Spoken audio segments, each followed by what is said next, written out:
soleil est en train d'embraser cette partie. On a bien de la chance.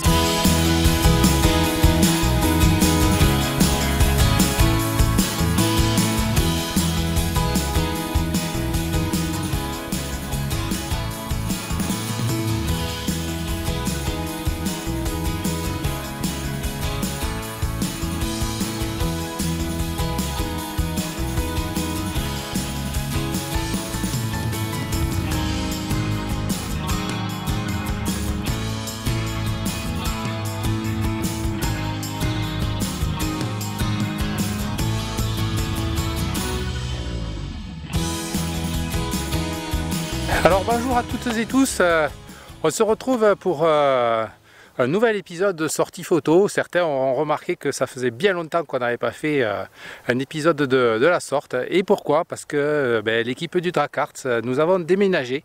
Nous avons quitté notre plaine des Pyrénées-Orientales, là-bas, proche de la mer, pour venir nous installer ici, sur le plateau de Cerdagne, un plateau perdu au milieu des Pyrénées, qui s'élève entre 1200 et 3000 mètres. Et donc nous avons fait ce choix là parce que l'année dernière nous sommes venus maintes fois faire des sorties photos et avons trouvé des spots magnifiques et nous avons voulu nous en rapprocher. Voilà, donc je disais des 3000, oui, ici derrière moi le Cambre d'Az qui s'élève à 2700 mètres, un petit peu plus loin, caché là-bas dans le creux. On trouve le Puigmal qui lui est quasiment à 3000, c'est le second dans la zone ici. Tout au fond de la plaine là-bas, on s'en va doucement vers l'Espagne et l'Andorre. Et de ce côté-ci, on va pouvoir retrouver notre ami le Carlite que nous avons photographié bien souvent. Et là-bas, dans le trou qui se cache, les deux Périques, les deux frères, le petit et le grand. Voilà. Alors le Carlite et le Périque ne font pas partie de la Cerdagne, c'est le Cap-Cyr, nos amis du Cap-Cyr, la micro-région qui appartient aux Pyrénées-Orientales aussi. Mais la Cerdagne est une micro-région, le Conflans est une autre, et ainsi de suite. La Catalogne est faite de pleines régions. Et le Cap-Cyr qui est à côté, qui lui possède ce Carlite qui est le toit des montagnes alentours, qui touche quasiment les 3000 et les deux Périques. Donc ça me permet de passer un petit bonjour à nos amis du Cap-Cyr là-bas, à Formiguère, puis Valador et les Angles. Alors nous sommes en automne et les rois de l'automne sont évidemment les arbres. Ce sont eux que nous voulons prendre en photo parce qu'ils nous jouent la partition des couleurs avec des jaunes, des oranges, des rouges, des verts fluo. Ils nous font toute la palette de couleurs. Et nous, photographes, nous sommes intéressés par capter tout ça sous la lumière du soleil, qu'elle soit directe ou non. Et le paradis ici en Cerdagne, c'est ce petit village d'Ain qui est entouré ici de bosquets, de bois, de forêts, faites de feuillus, que ce soit des sorbiers, des frênes, des bouleaux et encore d'autres feuillus qui vont nous donner toutes ces couleurs. Alors bien qu'Ain soit élu par moi-même paradis de l'automne, il n'empêche que sous le petit village d'Egat là-bas, qui est blotti contre son versant de montagne et qui fait face au sud, qui lui en fait se trouve à côté de l'énorme Font-Romeu, la grosse station de ski ici en Cerdagne qui va bientôt ouvrir ses portes à la fin du mois de novembre quand la neige sera arrivée. Et bien au pied de ce petit village d'Egat, il y a quand même bien du potentiel aussi, puisque j'ai pu tirer cette photo là dernièrement que je vous passe actuellement et qui se trouve dans les petits bois et forêts qui sont au pied de ce tout petit village mignon de Cerdagne. Aujourd'hui, j'ai décidé de vous faire découvrir comment la photographie peut se changer à un jeu de piste, surtout quand on est dans un nouvel endroit qu'on cherche à découvrir, comme nous ici, et que l'on détecte des spots potentiels et on va de spot en spot et ainsi de suite. Tout a commencé la semaine dernière quand on est parti dans la vallée d'Ain. Et donc nous avons remonté la vallée et avons pris notamment les deux photos que je suis en train de vous passer à l'écran. Et sur le retour de cette petite balade, nous sommes tombés sur ce plan que je vous passe là actuellement, avec cet arbre isolé et en fond la chaîne là-bas, avec notamment le carlite. Cet arbre, c'est ni plus ni moins que celui qui est derrière moi actuellement. Et donc nous avons pris la photo que je vous passe là actuellement pour bien se souvenir de la composition et avions détecté que c'était en 300 mm.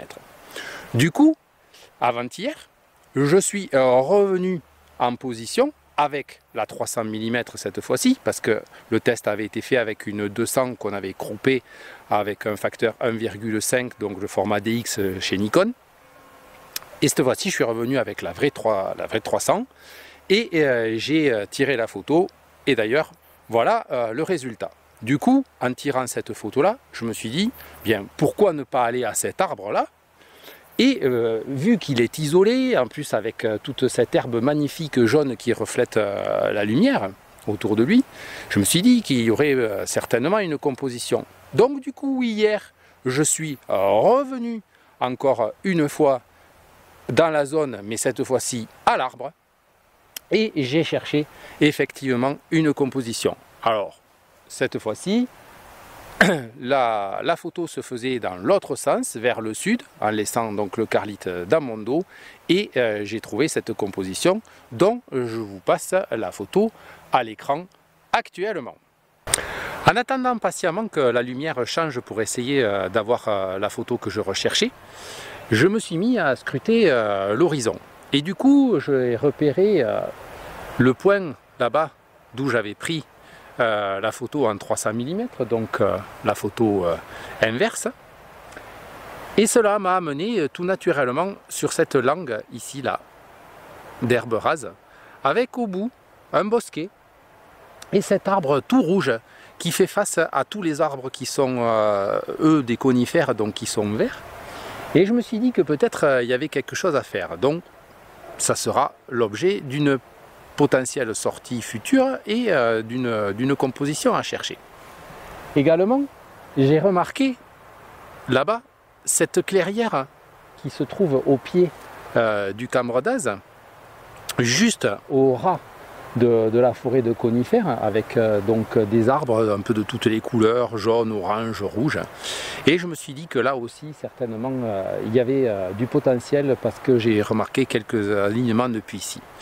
Donc, mon idée, c'est de vous amener là-bas, dans cette clairière, et de chercher ensemble la composition de ce soir. Alors, le temps ne se prête pas forcément au jeu parce qu'on a une bonne couverture nuageuse, même si sur l'horizon, là-bas, à l'ouest, on a encore une petite ouverture. Donc, on espère que peut-être un petit peu de lumière s'infiltrera. Mais c'est pas grave non plus parce que les couleurs d'automne peuvent vraiment se réfléchir avec cette lumière douce tamisée par les nuages. Et donc il est quand même possible d'en tirer sans doute quelque chose. Alors je vous amène là-bas dans la clairière et on va voir ce qui va se passer. Nous voilà sur le sentier. On suit la forêt de conifères qui est au pied du Cambre d'Az là. Et on devrait déboucher d'ici quelques minutes dans la clairière. Voilà, donc sur l'ouest là-bas, effectivement la couche de nuages fait une rupture et le soleil devrait à un moment donné, pendant sa chute, s'engouffrer dans cette faille de nuages et nous donner de la lumière. Et on espère bien d'ici là avoir trouvé la composition pour pouvoir bénéficier de ce moment-là. Voilà, allez, on est parti, on continue notre chemin et on se retrouve bientôt dans la clairière.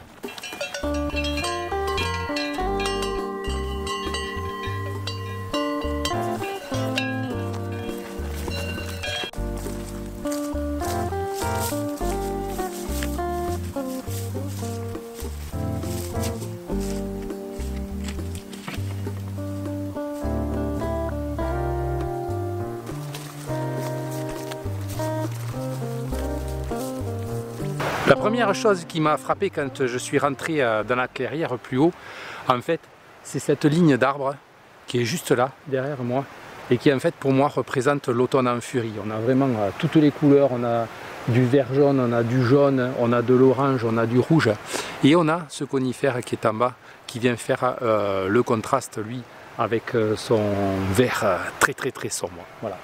Du coup, là-bas se trouve le coucher du soleil, et le soleil est en train de passer, comme je l'avais prévu, dans l'interstice des nuages. Donc en fait mon idée pour la composition d'aujourd'hui, c'est donc d'avoir en arrière-plan, en moyen plan on va dire, d'avoir ces arbres avec le sapin, les montagnes là-bas sur l'arrière-plan et la lumière du soleil. Pour l'avant-plan, je vais me servir ici de fleurs qui sont juste posées dans le champ, des fleurs jaunes qui vont venir donc faire l'intérêt et l'accroche et le rapport de taille, on va dire, de l'avant-plan. Voilà, donc le soleil est en train d'arriver tout doucement. On va en profiter pour faire ces premières photos. D'un point de vue des réglages, c'est très simple. Je me suis mis à un 16 mm sur la 16-35 parce que je suis très près des fleurs, et pour avoir une mise au point sur toute la profondeur de champ, en fait des fleurs, le moyen plan et puis derrière là-bas, je me suis mis en f22 parce que j'ai besoin de bien fermer pour pouvoir ne pas avoir de flou dû à un bokeh. Voilà, donc le soleil est en train de sortir vraiment très fort là-bas sur le fond de la plaine. Donc j'en profite pour prendre plusieurs clichés. Alors vous avez pu entendre que je prends plusieurs clichés, pourquoi? Parce qu'en fait je fais 5 expositions avec en bracketing, et je pars donc de moins 3 stops, moins 2 stops, moins 1 stop, 0 et plus un stop en fait, parce qu'ensuite je vais pouvoir faire ma fusion d'exposition avec Dracarts Post Pro comme à l'accoutumée. D'ailleurs vous avez pu voir dans la vidéo dont le lien passe actuellement en haut de l'écran comment on opère une fusion d'exposition avec Dracarts Post Pro. De la même sorte, je vais sans doute travailler sur la balance des blancs et avoir la possibilité de réchauffer le sol et de refroidir ce ciel bien nuageux pour pouvoir donner justement un contraste intéressant. Voilà. La lumière est magnifique tout autour. Le soleil est en train d'embraser cette partie. On a bien de la chance parce que l'autre côté là-bas sur la haute Cerdagne est dans l'ombre, alors que nous on a le bénéfice du soleil.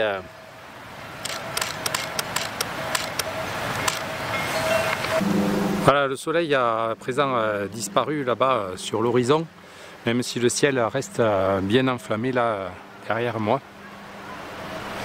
Ceci dit, on ne peut pas espérer vraiment grand chose sur les Blue Hours parce que en fait cette rémanence dans les nuages là-bas va s'éteindre, et on ne récupère plus suffisamment de lumière au sol, dû au fait que les nuages bouchent tout, et en plus on a une tendance à refroidir énormément le sol et perdre justement la chaleur des couleurs d'automne. Voilà. Donc ceci dit, on a quand même eu un moment épique avec ce soleil qui est passé là-bas sous la barre de nuages.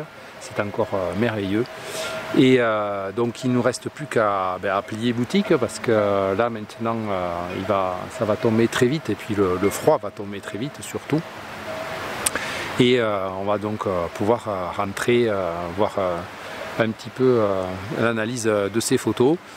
Je vais faire un tri parmi donc les séquences que j'ai tirées. Donc je vous rappelle, j'ai fait en fait des séquences de 5 photos avec 5 expositions, et je vais faire un mix un petit peu de ces expositions pour voir quelle ambiance je vais pouvoir rendre sur ce cliché.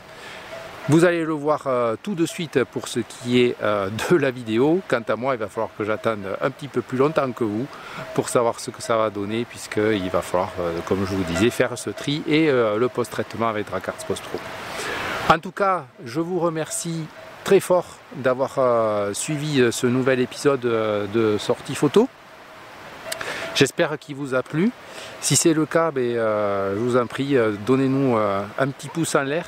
Et également, pour ne pas louper les prochains épisodes, pensez à vous abonner et à sonner cette petite cloche pour être tenu au courant de toutes les prochaines sorties vidéo, que ce soit masque de luminosité avec nos extensions pour Photoshop, donc DraCarts Post Pro ou sa petite sœur gratuite DraCarts Action.